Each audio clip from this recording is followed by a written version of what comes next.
এখন পর্যন্ত রেজাউল করিম ভাইয়ের খুনি এবং সন্ত্রাসীদেরকে গ্রেফতার করা হয় না।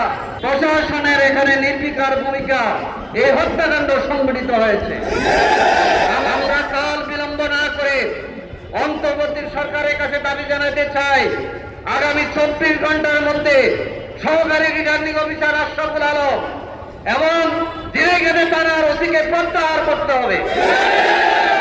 বাংলাদেশের নির্বাচনের জন্য যারা নির্বাচন দেন জিকির তুলেছিলেন, ডিসেম্বরে দেন, সেই বিএনপির সন্ত্রাসী গোষ্ঠী হামলা চালিয়ে ইশতেহার পাঠ অনুষ্ঠানকে বন্ধল করে দিয়েছে এবং জামাত ইসলামের নেতা 11 দলীয় ঐক্যের নেতা আলেম দ্বীন আমার প্রিয় ভাই রেজাউল করিমকে হত্যা করেছে। আমরা প্রশাসনকে বলতে চাই, আপনারা আয়োজন করেছেন, এই আয়োজন জামাত ইসলামের ছিল না। তাহলে বোঝা যাচ্ছে প্রশাসনের এখানে নির্বিকার ভূমিকা, এই হত্যাকাণ্ড সংঘটিত হয়েছে। আমরা কাল বিলম্ব না করে অন্তর্বর্তী সরকারের কাছে দাবি জানাতে চাই, আগামী 24 ঘন্টার মধ্যে সহকারী রিটার্নিং অফিসার আশরাফুল আলম এবং জিনেগেদে থানার ওসিকে প্রত্যাহার করতে হবে। এখন পর্যন্ত রেজাউল করিম ভাইয়ের খুনি এবং সন্ত্রাসীদেরকে গ্রেফতার করা হয় না। আমরা দ্রুত গ্রেফতার করে শান্তির মুখোমুখি করার জন্য জোর দাবি জানাচ্ছি।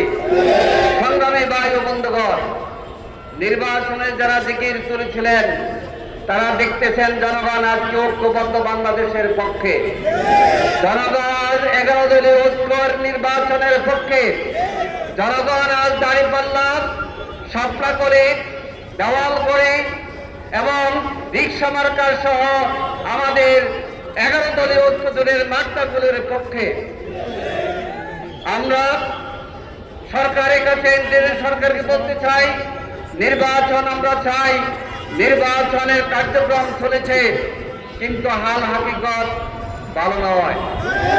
কারণ 11 তারিখ নির্বাচন কমিশন শিডিউল ঘোষণা করেছিল, 12 তারিখ বাংলাদেশের জুলাই যোদ্ধা শরীফ উসমান হাদিকে হত্যা করা হয়েছিল।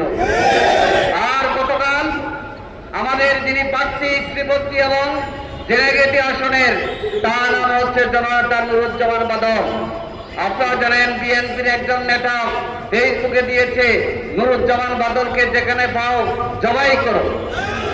এই স্লোগান কারা দিত? ব্রিটিশ, আওয়ামী লীগ এবং ছাত্রলীগ এই স্লোগান দিত। ফেসবুকে স্ট্যাটাস দেওয়ার পরেই সন্ত্রাসীরা সংগঠিত হয়েছে এবং তার উপর হামলা করেছে। প্রিয় ভাই এবং বন্ধুগণ, 4 ঘন্টা সময় পেয়েছে, প্রশাসন ভূমিকা গ্রহণ করতে পারেনি। আমরা এই ব্যর্থতার জন্য ইন্টারিম সরকারকে ভূমিকা পালন করার জন্য, যথাযথ আইনি পদক্ষেপ নেওয়ার জন্য আমরা জোর দাবি জানাচ্ছি। আপনারা লক্ষ্য করেছেন বাংলাদেশের বিভিন্ন জায়গায় 11 দলীয় ঐক্যের প্রার্থীদের উপর আঘাত হচ্ছে।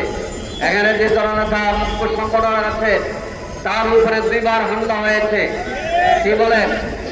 হামলা হয়েছে এবং মেয়েদের উপর হামলা হচ্ছে। মহিলারা নির্দেশ কাজ করতে পারছে না।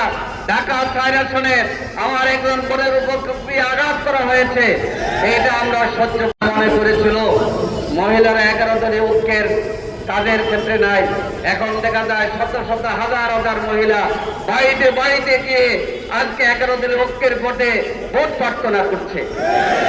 এটা বন্ধল করার ক্ষমতা কারো নাই। সরকারকে অনুরোধ করব, সুষ্ঠু নির্বাচন নিশ্চিত করার জন্য পদক্ষেপ নেন, সন্ত্রাসীদের গ্রেফতার করুন এবং জিনাইগাতি শ্রীপন্থীদের যে কাণ্ড করেছে সকল সন্ত্রাসীদের গ্রেফতার করুন। মামলা নিতে বসে বসে করছেন যারা মামলা নিয়ে, সন্ত্রাসীরা প্রকাশ্য দিবালোকে মানুষ মেরে তাদেরকে সুযোগ আপনারা দিচ্ছেন, এটা চলবে না, আমরা চলতে দেব না। আসুন একটি অর্থবহ নির্বাচন করার জন্য আমরা বিচার চাই, কিন্তু আমরা প্রতিশোধ নেব 12 ফেব্রুয়ারি।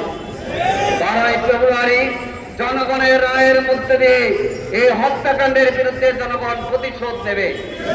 আপনারা জানেন এই বিএনপি এখন আমাদের প্রতিপক্ষ, একটা দল, আমরা 11 দল। শক্তি কার বেশি?